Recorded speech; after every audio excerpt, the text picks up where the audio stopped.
Okay, so today we're going to take a look at this this guide called "Turn Your Body into a Muscle Building Fat Burning Furnace."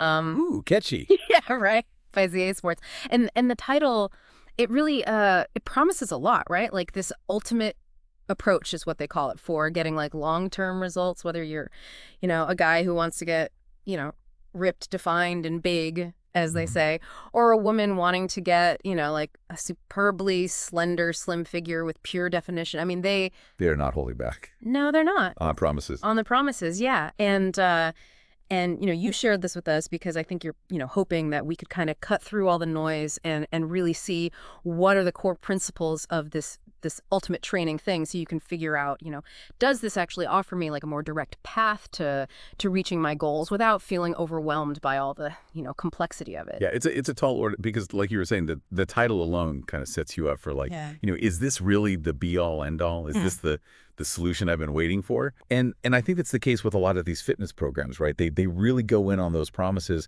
and it can be tough to parse out like, okay, what's the substance here? Totally. And I think what's interesting about this one in particular is, right away when you look at the material, it's not just like a collection of workouts like you might see in some of those other programs. Yeah. It's presented like a whole educational course. It is. And they really emphasize like understanding the whys and the hows behind all these methods. And that kind of encourages, a deeper engagement than just blindly following a set of instructions. Yeah. And I mean, there are a ton of examples, right? Different workout programs that are kind of showing you how to put these ideas into action. Right, exactly. So it's like they're not just giving you a fish, they're trying to teach you how to fish, fitness style. I like that. Right. So our mission today then is to kind of extract the most impactful and actionable insights from this guide and, explain those fundamental concepts of this whole ultimate training in a way that's clear, engaging, and most importantly for you listening, helps you figure out like what might be the most relevant and interesting parts of this for your own, fitness journey. Yeah, absolutely. So we're going to focus on the two main pillars the guide kind of lays out: building muscle and burning fat. Makes sense. Yeah.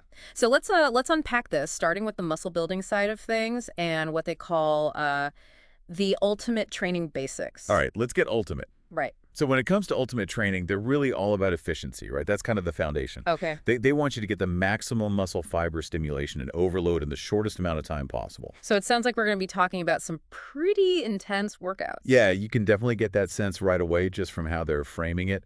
Right. And one of the first things they talk about is how often you should be training each muscle group. Yeah.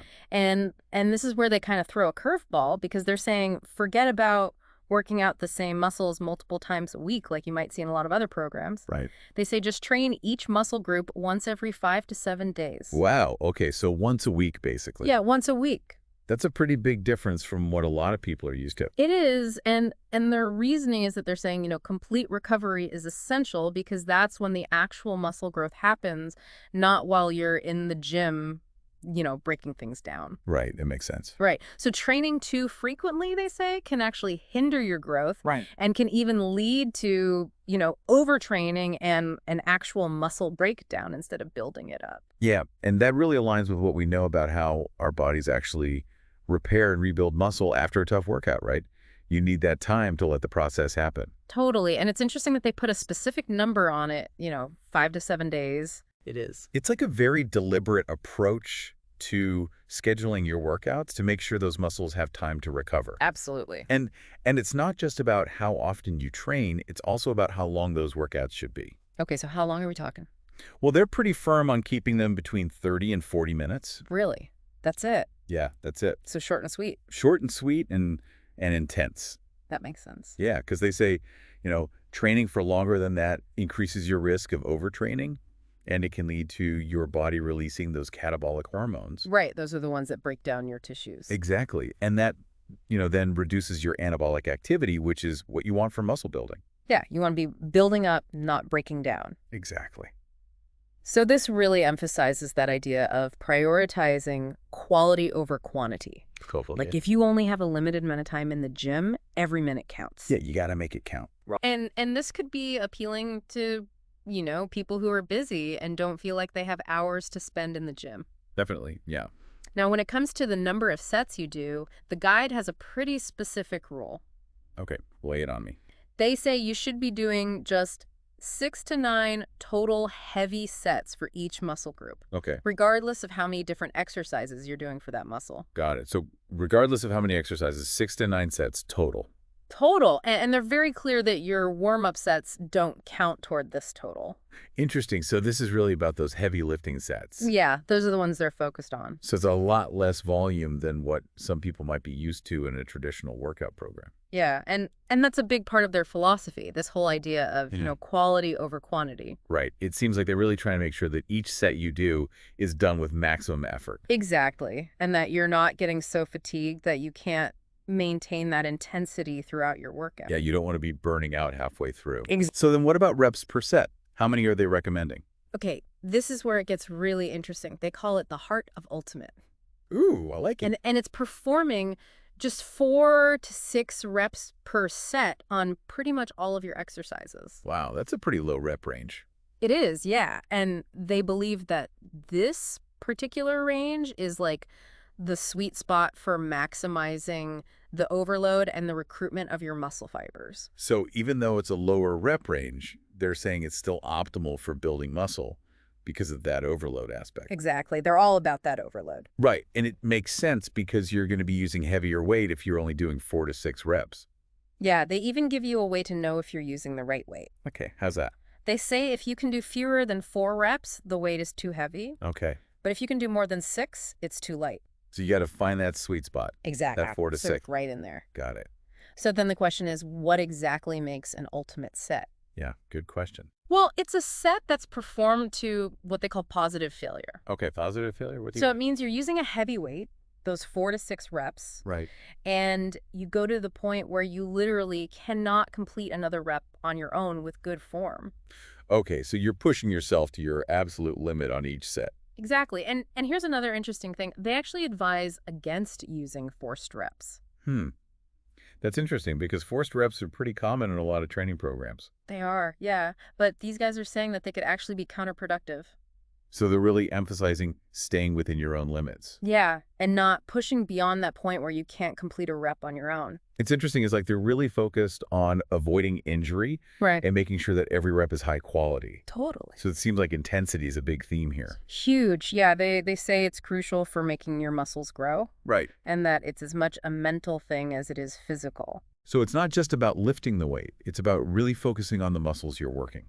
Yeah, and feeling that contraction and exerting like as much force as possible during each set. So it's about that mind-muscle connection, Exactly. really feeling it. Right. I've heard that's really important for more advanced training. Yeah, absolutely. And it's something they really emphasize throughout this guide.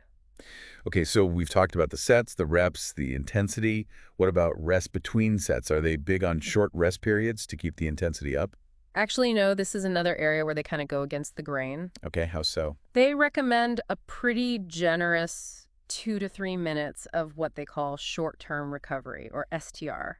Okay, so longer rest periods. Yeah, they say that this longer rest allows your muscles to fully replenish their energy stores and to clear out any lactic acid that's built up. So you can come back strong for the next set. Exactly. And they say this is why techniques like supersets and pre-exhaustion, where you're deliberately trying to fatigue the muscles, are not part of their approach. Because fatigue gets in the way of lifting the heaviest weight you can. Right. And they're all about maximizing that overload. Got it. So heavy weights, lower reps, long rest periods. That's the ultimate formula. Makes sense.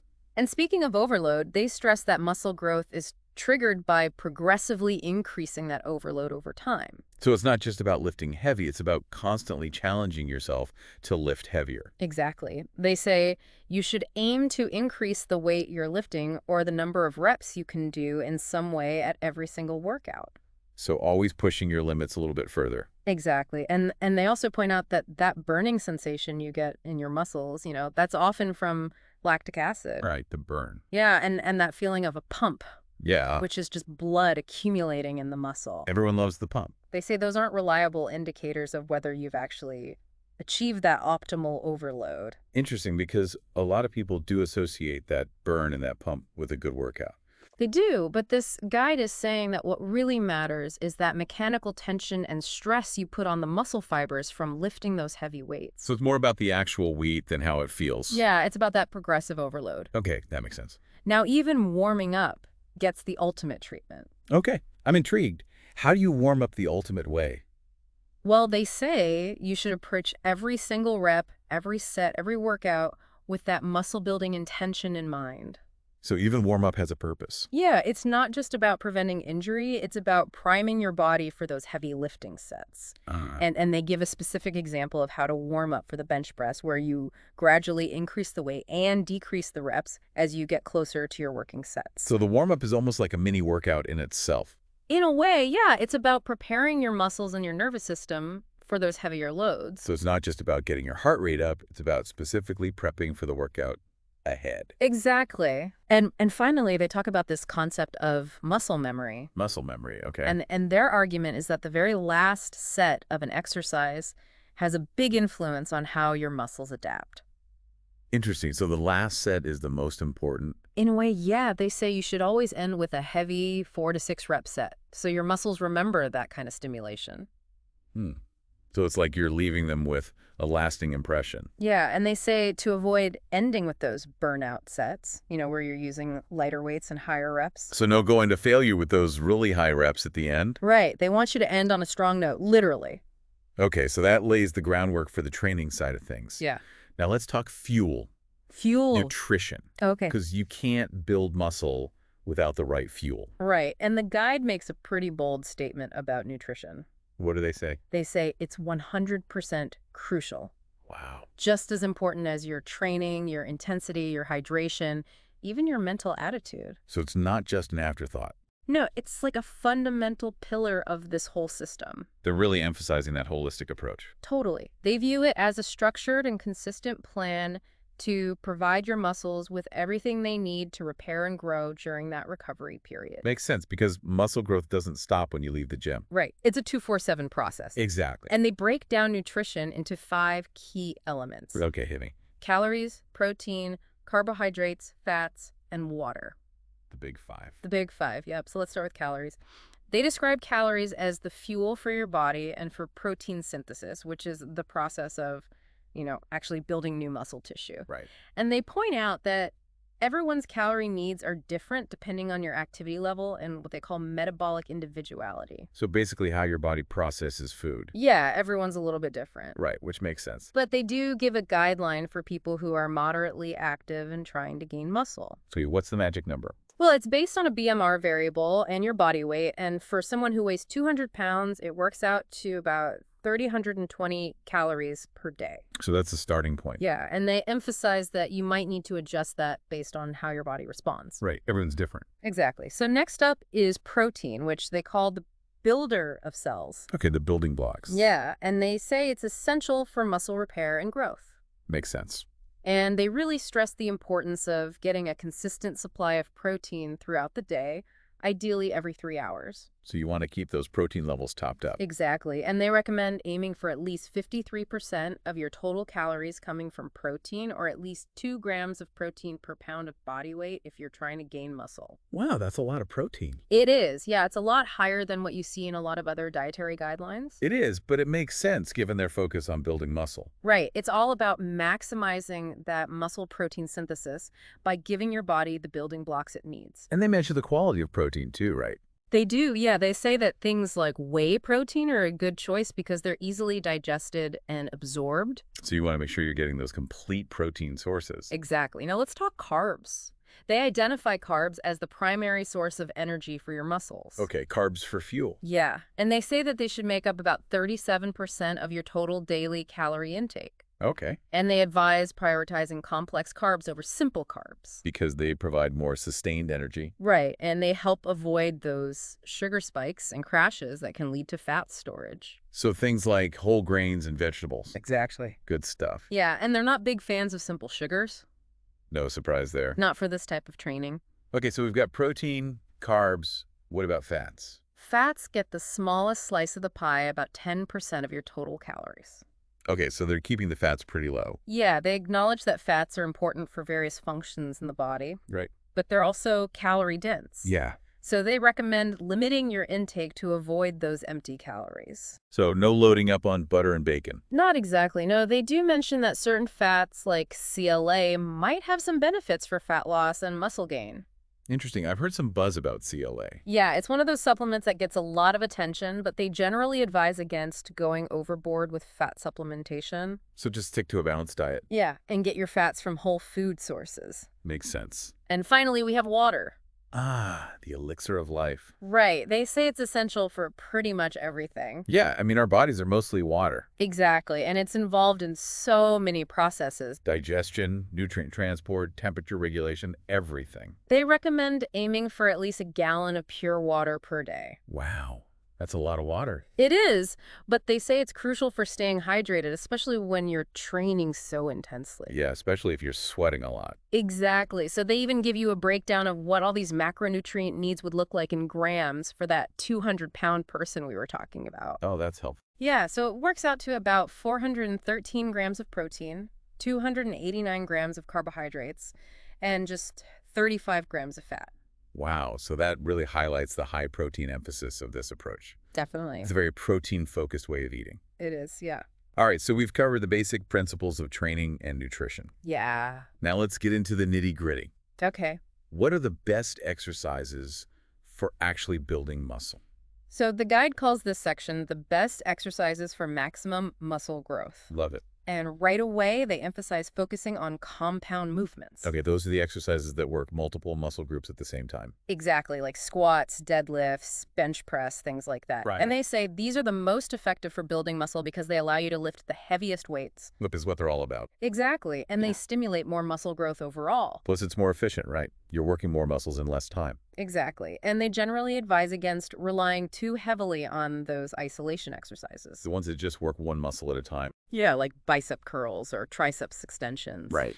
They say those exercises don't allow for the same degree of overload. Makes sense. If you're lifting a lighter weight, you're not going to stimulate as much growth. Right, and it goes back to their whole philosophy of efficiency. Got it. So compound movements are king. Compound movements are king. All right. So what are some of their top picks for these compound movements? Well, for chest, they declare the barbell bench press as the undisputed king for overall development. Ah, the classic bench press. Right. They say it hits all three parts of your pecs, the middle, the upper, and the lower. So one exercise for all-around chest development. Yeah, and they go into detail about proper form, making sure you've got the right foot placement, maintaining that arched back, using an explosive upward movement. So it's not just about throwing the weight around, it's about doing it with proper technique. Exactly.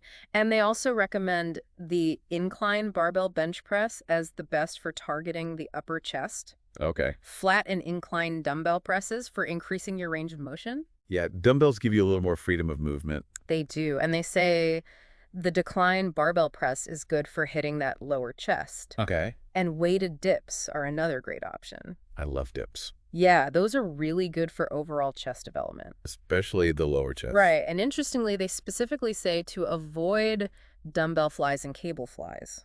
Really? Yeah, they say those are too much isolation and they don't allow for enough overload. So it's all about those heavy compound movements. That's the name of the game. Got it. Now for biceps, their top picks are straight bar bicep curls. The classic. They say those are the most effective for overall bicep development. Okay. Crawl bar curls as a variation that might be a little easier on your wrists. Okay, yeah, those straight bars can be tough on the wrists. Yeah, and they can help emphasize the outer part of your biceps a bit more. Okay. They also like alternate dumbbell curls because they allow you to supinate your wrist during the curl, which can enhance bicep activation. And then straight bar cable curls for maintaining constant tension throughout the movement. Yeah, cables are good for that. And they even have this cool technique they call the ultimate stretch and flex for curls.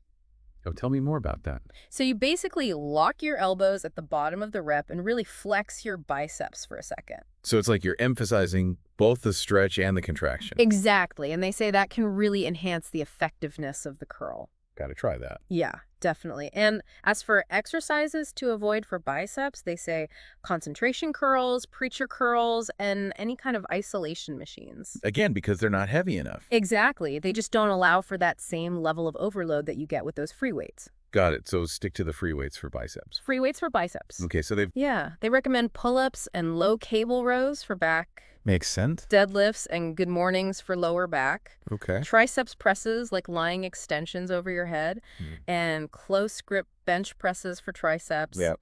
military press and dumbbell side laterals for shoulders, Okay. barbell shrugs for traps, wrist curls for forearms. Forearms are important. They are, yeah, and then lying leg raises and cable crunches for abs. Got to get those abs. Right. And what about legs? Barbell squats and stiff leg deadlifts for legs, The big ones. the big ones, and then standing and seated calf raises for calves. Can't forget the calves. And for each of these muscle groups, they also list specific exercises that they recommend avoiding. Usually because they're not as effective or they're more risky. Exactly. They're all about that risk-reward ratio. So they've got you covered for the whole body. They do. All right, well, that's a pretty comprehensive guide to their muscle building philosophy. It is, yeah. And now let's switch gears and talk about the other side of the coin, burning fat. Okay, let's get into the cardio zone. The guide has a whole section on what they call ultimate cardio. Ultimate cardio, love it. And they start by saying that while cardio is good for your heart and for burning calories, Right. the real key to fat loss is still about consuming fewer calories than you burn. Yeah, you got to create that calorie deficit. Exactly. And they see cardio as just one tool to help you increase your calorie expenditure, but your diet is still the main driver of fat loss. Yeah, you can't outrun a bad diet. Exactly. You can't exercise your way out of a bad diet. That's the truth. So the ultimate approach to cardio is about burning fat without losing muscle. Okay, the holy grail. Right. And ideally, even building muscle while you're losing fat. So it's about body recomposition. Exactly. And they stress that you should continue to train for muscle growth even when you're trying to lose fat. So don't abandon those heavy weights. Right. They say that using light weights and doing tons of reps is not an effective way to burn fat, and it can actually lead to muscle loss. Which defeats the whole purpose? Exactly. So they're saying you got to keep lifting heavy to maintain that muscle mass. Okay, makes sense. And they're very specific about when you should do your cardio. Oh, yeah. They recommend doing it about 8 to 12 hours before or after your weight training. Okay, so separate your cardio from your weight training. Yeah, they say don't do cardio right before or right after your ultimate workouts. Because it can interfere with recovery. Exactly. And ideally, they say do your cardio on days when you're not lifting weights at all. So give your body a chance to focus on one type of training at a time. Right. Smart. Now, when it comes to the type of cardio they recommend, they're big fans of high-intensity, short-duration workouts. Okay, so like HIA training. Yeah, they say around 30 minutes, 3 to 5 times per week. Okay. And they argue that this is more effective for burning fat and has less of a negative impact on your muscles than long, slow cardio. Yeah, HIA training has become really popular in recent years. It has, yeah. And there's a lot of research to support its benefits. Exactly. And they even say you should approach your cardio with the same intensity you bring to your weight training. So no slacking off on the treadmill. Right. You got to push yourself. Got it. Finally, they talk about nutrition specifically for fat loss. Okay, so what tweaks do you need to make to your diet when you're cutting? Well, they say you should maintain a high protein intake. No surprise there. Sticking to those ultimate guidelines we talked about earlier, Yeah. and they recommend gradually reducing your overall calorie intake to create that deficit. So no crash dieting. Right, no extreme measures. Slow and steady wins the race. Exactly, and interestingly, they say you should make sure you're getting enough sodium in water. That's interesting because a lot of people think they should restrict sodium when they're trying to lose weight. They do, but these guys say that sodium is important for nutrient transport, strength, and even preventing injuries. So it plays a bigger role than people realize. It does, yeah. Okay. And they say you should only restrict sodium for a few days before a specific event if needed. It's like a competition or something. Exactly. And they also advise against those really drastic carb depletion strategies. Because that can lead to muscle loss. Right. They're all about preserving that muscle mass. Makes sense. So to sum it all up, this ultimate training philosophy is all about efficiency. Right. Maximizing overload in minimal time. Exactly. And then supporting that with a very specific approach to recovery and nutrition. It's about that synergy between all those different elements. Totally. And it's not just about optimizing one thing. It's about making sure they all work together. Right. Training, nutrition, recovery, it all matters. Yeah, they really emphasize that holistic approach. Okay, so let's recap the key takeaways for both muscle building and fat loss. Okay. For building muscle, it seems like the main points are to train each muscle group intensely, but not too often. Right. Once every 5 to 7 days. Keep those workouts short and focused. 30 to 40 minutes. Lift heavy using that 4 to 6 rep range. Yep. Prioritize compound exercises over isolation exercises. Get enough rest between sets. 2 to 3 minutes. And always strive to progressively increase the weight you're lifting. Always pushing those limits. Okay, so that's muscle building. What about fat loss? For fat loss, they say the key is to create that calorie deficit. Primarily through diet. Right. And then use high-intensity cardio to boost that calorie burn. Yeah, short and intense cardio sessions a few times per week. And don't forget to keep lifting those heavy weights to maintain your muscle. Right. You don't want to lose all that hard-earned muscle. Makes sense. And they really emphasize the importance of thinking critically about any fitness advice you come across. Always questioning things and seeing if they align with your goals. Exactly. And evaluating it through the lens of whether it actually helps you achieve that maximum overload. Because that's what it all comes down to. That's their core principle. Right. So as you're listening to this, I want you to think about how these principles resonate with you. Yeah, do they make sense to you? Do they challenge any of your existing beliefs about fitness? Are there things you're already doing that align with this philosophy? Or are there areas where you might want to make some changes?